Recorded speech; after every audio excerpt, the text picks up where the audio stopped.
안녕하세요. CKN입니다. 한국 시간 일요일 저녁 8시에 펼쳐진 아제르바이잔 그랑프리. 한국 팬들이 시청하기에 너무나도 좋은 시간대이기에 많은 분들이 레이스 시청 후 편안하게 주말을 마무리하셨을 것 같은데요. 이번 영상은 F1 2025 시즌 17라운드 아제르바이잔 그랑프리의 리뷰 영상입니다.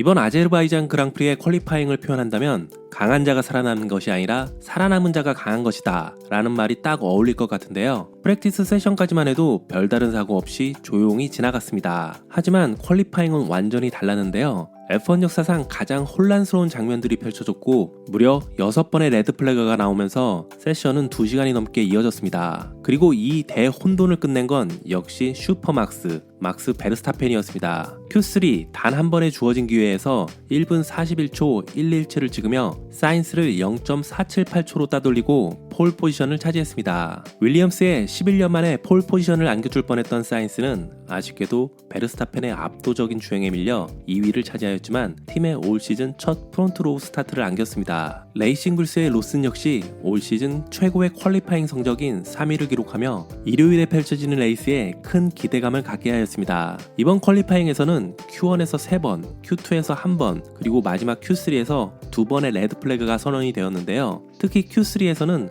베르스타펜을 포함해 5명의 드라이버가 마지막 레드 플래그가 선언되기 전까지도 기록을 남기지 못한 상황이었습니다. 3분 40여 초를 남기고 피아스트리의 사고로 인하여 마지막 레드 플래그가 나오면서 모든 드라이버에게 단 한 번의 기회만 주어졌는데요. 피아스트리의 사고 이후 비는 더욱 거세졌고 트랙 표면은 미끄럽게 변하며 상황은 좋지 않았습니다. 다시 퀄리파잉이 재개되자 이때 레드불은 전략적으로 베르스타펜과 츠노다를 가장 마지막에 내보내는 결정을 합니다. 앞서 달린 6대가 트랙의 물기를 조금이라도 걷어내길 노린 선택이었는데요. 이 모험은 완벽히 들어맞았습니다. 베르스타펜은 단 한 번의 기회를 완벽히 살려내며 다른 모든 드라이버보다 빠른 기록을 찍었고 압도적인 퍼포먼스로 폴 포지션을 차지하였습니다. 츠노다 역시 앞선 차들로 인하여 조금은 마른 레이싱 라인을 잘 활용해 6위라는 값진 성과를 거두었습니다. 메르세데스는 이번 아제르바이잔 퀄리파잉에서 꽤 인상적인 결과를 남겼습니다. 먼저 이번 주말 컨디션이 좋지 않았던 러셀은 혼돈 속에서도 흔들리지 않고 끝까지 안정적인 주행을 펼치며 5위를 기록했습니다. 키미 안토넬리는 정말로 대단한 모습을 보여줬는데요. 루키답지 않게 빗길에서 차를 컨트롤하며 4위를 기록하는 놀라운 모습을 보여줬습니다. 반면 맥라렌 듀오의 희비는 엇갈렸습니다. 피아스트리는 보기 드문 실수로 벽에 부딪히며 9위에 그쳤고 노리스는 팀 동료의 불운을 기회로 바꾸지 못하고 7위에 머물렀습니다. 그리고 페라리의 르클레르 2021년부터 2024년까지 4연속 아제르바이잔 그랑프리의 폴 포지션을 차지하며 이번에 5연속 폴 포지션 기록에 도전했지만 Q3에서 15번 코너에 충돌하며 그 꿈은 허무하게 무너지고 말았습니다. 이제 일요일 레이스에서는 강팀들이 중위권에서 추격전을 펼쳐야 하는 상황이 돼버렸는데요. 퀄리파잉에서 보여준 이 혼돈이 레이스에서도 이어질지 아니면 또 다른 드라마가 펼쳐질지 기대를 갖게 하는 퀄리파잉 결과였습니다. 이번 아제르바이잔 그랑프리의 레이스는 지난 이탈리아 그랑프리에 이어서 2023년 시즌 레드불이 연상되는 레이스였습니다. 폴 포지션에서 출발한 베르스타펜은 단 한순간도 리드를 내주지 않고 그냥 압도적인 레이스로 우승을 차지하였는데요. 그야말로 베르스타펜에게는 말 그대로 완벽한 주말이었습니다. 2위는 메르세데스의 러셀이 차지하였는데요. 컨디션이 좋지 않았음에도 불구하고 안정적인 페이스를 유지하며 값진 2위를 차지하였습니다. 그리고 3위는 바로 윌리엄스의 사인스가 윌리엄스로 이적 후 첫 포디엄을 차지하였습니다. 퀄리파잉에서 좋은 모습을 보여준 사인스는 레이스에서도 끝까지 집중력을 잃지 않고 팀에게도 그리고 본인에게도 정말로 소중한 포디엄을 차지하였습니다. 이번 레이스에서 주목할 만한 점은 상위 그리드를 차지한 10명의 드라이버 중 베르스타펜, 러셀, 그리고 츠노다가 하드 타이어를 선택했고 나머지는 전부 미디엄으로 출발했다는 점인데요. 베르스타펜의 경우 2번과 3번 그리드가 사인스와 로슨이었기에 하드 타이어로도 충분히 초반 방어가 가능하다고 판단한 것 같습니다. 그런데 바로 첫 랩 챔피언십 리더 피아스트리에게 큰 사고가 터졌습니다. 스타트 직후 안티스톨에 걸리면서 뒷차들에게 추월당했고 타이어 온도도 올라오지 않은 상태에서 언더스티어가 발생해 결국 5번 코너에서 부딪히고 말았죠. 사고 후 세이프티카가 바로 선언이 되었고 이 사고로 노리스에게는 챔피언십 추격의 기회가 찾아왔습니다. 하지만 결국 노리스는 그 기회를 살리지 못했죠. 레이스 재개 후 베르스타펜은 그냥 자기 페이스대로 밀어붙이면서 차근차근 격차를 벌렸고 51렙 내내 아무런 위협 없이 2023년 시즌을 연상하게 하는 압도적인 레이스를 펼쳤습니다. 중반부에는 전략 싸움이 펼쳐졌습니다. 러셀은 중위권 차량들의 압박 속에서도 침착하게 포지션을 유지했고 사인스는 클린 에어를 확보하면서 꾸준히 달렸습니다. 이후 순위를 끌어올리면서 안정적으로 2위를 달린 러셀과는 달리 사인스는 막판까지 키미 안토넬리와 경쟁을 해야 했는데요. 개인적으로는 차량 성능 차이로 인해 따라잡힐 것 같다는 생각을 하였지만 사인스는 안토넬리와의 간격을 1.5초 정도 차이로 꾸준히 유지하며 안토넬리에게 추월 기회를 허용하지 않았고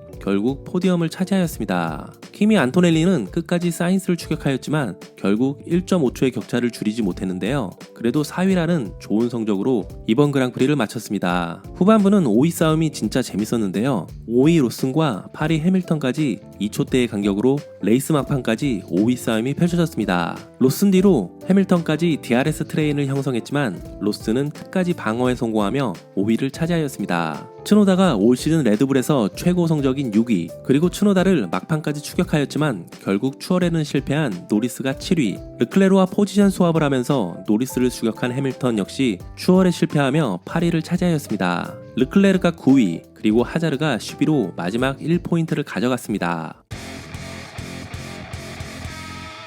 이번 그랑프리에서 레드불의 레이스는 정말 완벽했습니다. 특히 베르스타펜과 츠노다 모두 하드 타이어를 스타트 타이어로 선택한 것은 탁월한 전략적 판단이었는데요. 레이스 리뷰 때도 말씀드렸지만 베르스타펜의 경우 2번과 3번 그리드가 상대적으로 성능이 떨어지는 사인스와 로슨이었기 때문에 스타트 직후 포지션 방어에 대한 자신감이 있었습니다. 게다가 바쿠 서킷이 긴 직선 구간을 가진 서킷이지만 스타트 후 첫 코너까지의 거리는 짧기 때문에 하드 타이어로도 충분히 리드를 지킬 수 있다고 본 것이죠. 또 하나 중요한 점은 세이프티카 변수까지 생각한 타이어 선택이라고 할 수 있는데요. 레이스 초중반에 발생할 수 있는 상황을 고려할 때 첫 번째 스틴트를 길게 끌고 가는 운영이 더 유리했기 때문에 하드 타이어는 사실상 신의 한 수였습니다. 덕분에 베르스타펜은 초반부터 안정적으로 레이스를 운영했고 세이프티카 이후에도 흔들림 없이 페이스를 유지했습니다. 결국 단 한 번도 리드를 내주지 않은 채 그야말로 압도적이라는 표현이 딱 맞는 주행으로 우승을 차지했습니다. 이번 우승으로 챔피언십 포인트 격차는 단숨에 현실적인 수준으로 줄어들었는데요. 물론 올 시즌 챔피언 타이틀은 여전히 쉽지 않은 도전이지만 중요한 건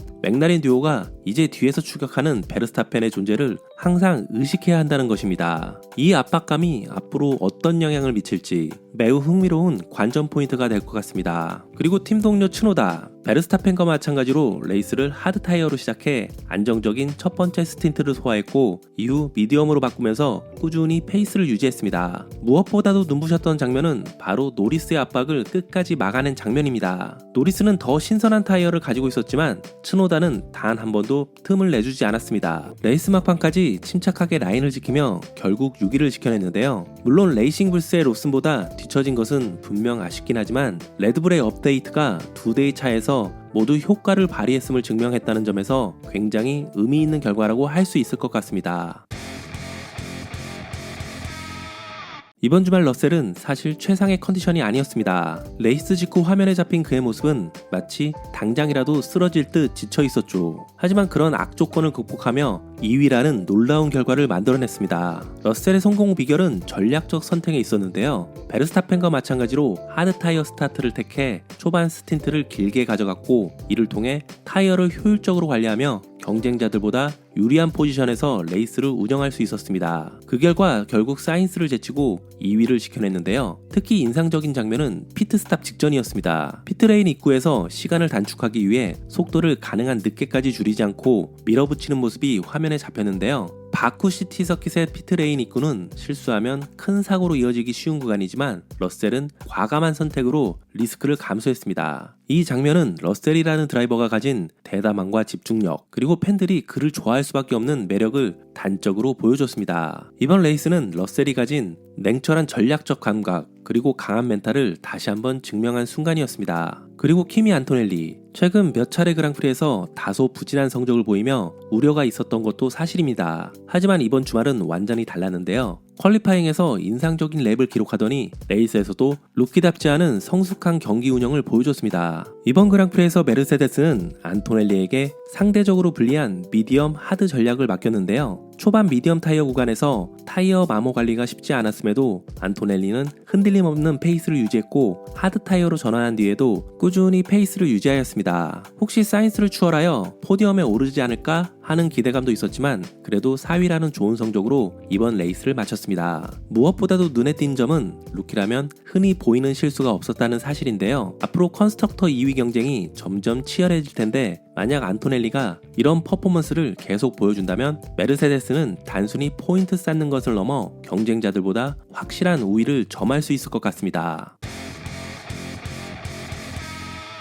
윌리엄스는 매 레이스마다 한 드라이버가 부진하면 다른 드라이버가 좋은 성적을 내는 패턴을 보여주고 있는데요. 이번 그랑프리에서는 그 역할을 사인스가 맡았습니다. 사인스가 페라리를 떠났을 때만 해도 포디엄에 다시 오르기까지 꽤 오랜 시간이 걸릴 것이라는 예상이 많았는데요. 하지만 그는 이적 후 불과 첫 시즌에 포디엄에 올라 모두를 놀라게 했습니다. 특히 같은 시기에 페라리로 옮긴 해밀턴이 아직까지 포디엄을 밟지 못했다는 점을 떠올리면 사인스의 성과는 더욱 빛나는 것 같습니다. 이번 레이스에서 사인스는 미디엄 하드 전략이라는 다소 불리한 조합을 택했습니다. 윌리엄스의 차량 성능을 고려했을 때 초반 포지션을 방어하기 위해 하드보다 미디엄으로 출발하는 편이 낫다고 판단한 것으로 보이는데요. 그만큼 첫 번째 스틴트에서는 타이어 관리에 신경을 써야 했고 이후 하드 타이어로 교체한 뒤에는 후반부 페이스 저하를 감수해야 했습니다. 그럼에도 불구하고 사인스는 후반부에도 안정적인 주행을 이어가며 메르세데스의 안토넬리에게 단 한 번의 추월 기회조차 허용하지 않았습니다. 결국 그는 3위를 지켜내며 소중한 포디엄을 차지했는데요. 이번 그랑프리는 사인스가 페라리에서 떠나 윌리엄스로 옮긴 뒤 자신의 가치를 확실히 입증해낸 순간이었다고 할 수 있습니다.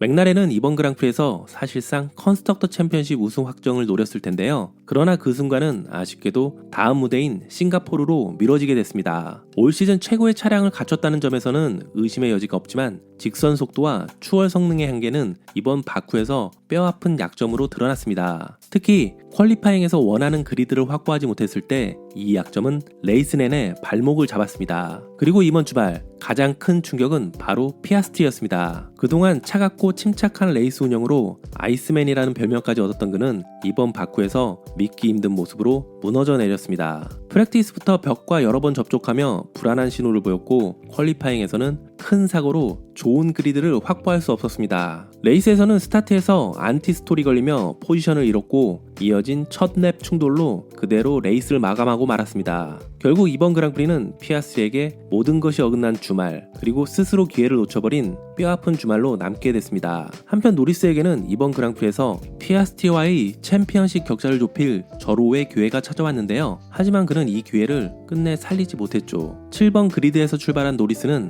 레이스 내내 반등의 발판을 마련하지 못한 채 결국 7위로 체커기를 받으며 고작 6포인트에 그쳤습니다. 원인은 여러 가지였는데요. 스타트부터 부진하며 포지션을 잃었고 세이프티카 이후 리스타트에서도 특별한 반격을 보여주지 못했습니다. 여기에 4.1초나 걸린 느린 피트스탑까지 겹치면서 레이스 흐름은 완전히 끊기고 말았죠. 결정적으로는 츠노다를 끝내 추월하지 못하며 공격적인 운영을 시도했음에도 성과를 내지 못했습니다. 결국 노리스는 최고의 차량을 몰고도 챔피언십 라이벌과의 격차를 줄이는데 실패했습니다. 드라이버 챔피언십은 여전히 피아스트리와 노리스의 대결 구도이지만 베르스타펜이 무섭게 추격해 오고 있다는 압박감이 앞으로 두 드라이버의 경기 운영에 어떤 영향을 미칠지 주목됩니다. 이번 아제르바이잔 그랑프리는 페라리에게 뼈아픈 현실을 보여줬습니다. 르클레르는 날카로움을 보여주지 못했고 해밀턴은 최대치를 끌어냈지만 그 이상은 불가능했습니다. 두 드라이버 모두 실수를 크게 하지 않았음에도 불구하고 결과는 8위와 9위. 이는 현재 페라리의 차량이 레드불, 메르세데스, 심지어 윌리엄스와의 경쟁에서도 한 박자 뒤처져 있음을 보여주는 것 같은데요. 르클레르는 무기력한 레이스를, 해밀턴은 안정적인 레이스를 했지만 공통적으로는 차량 성능의 한계에 갇힌 결과였습니다. 이번 결과로 페라리는 컨스트럭터 챔피언십 2위 자리를 메르세데스에게 내주고 말았는데요. 과연 지금의 차량 성능으로 2위 싸움을 이어갈 수 있을지 많은 우려를 낳는 주말이 되고 말았습니다.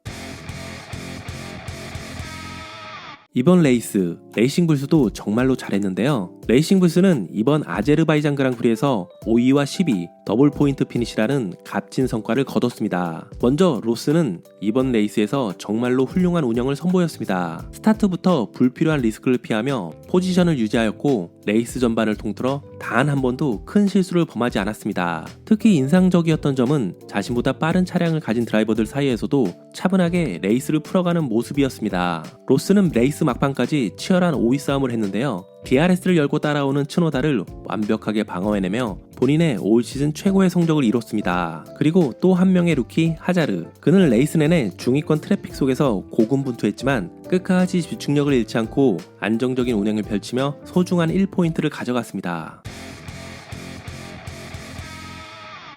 베르스타펜의 압도적인 레이스와 사인스의 윌리엄스에서의 첫 포디엄으로 막을 내린 아제르바이잔 그랑프리. 이제 드라이버들은 짧은 휴식을 마치고 다시 뜨거운 싱가포르 그랑프리를 준비하게 됩니다. 체력적으로 가장 힘든 레이스 중 하나로 꼽히는 싱가포르에서 과연 또 어떤 드라마가 펼쳐질지 기대가 되는데요. 저는 다음 18라운드 싱가포르 그랑프리 서킷 소개 및 프리뷰 영상으로 다시 찾아뵙겠습니다. 오늘 준비한 영상은 여기까지입니다. 시청해주셔서 감사합니다.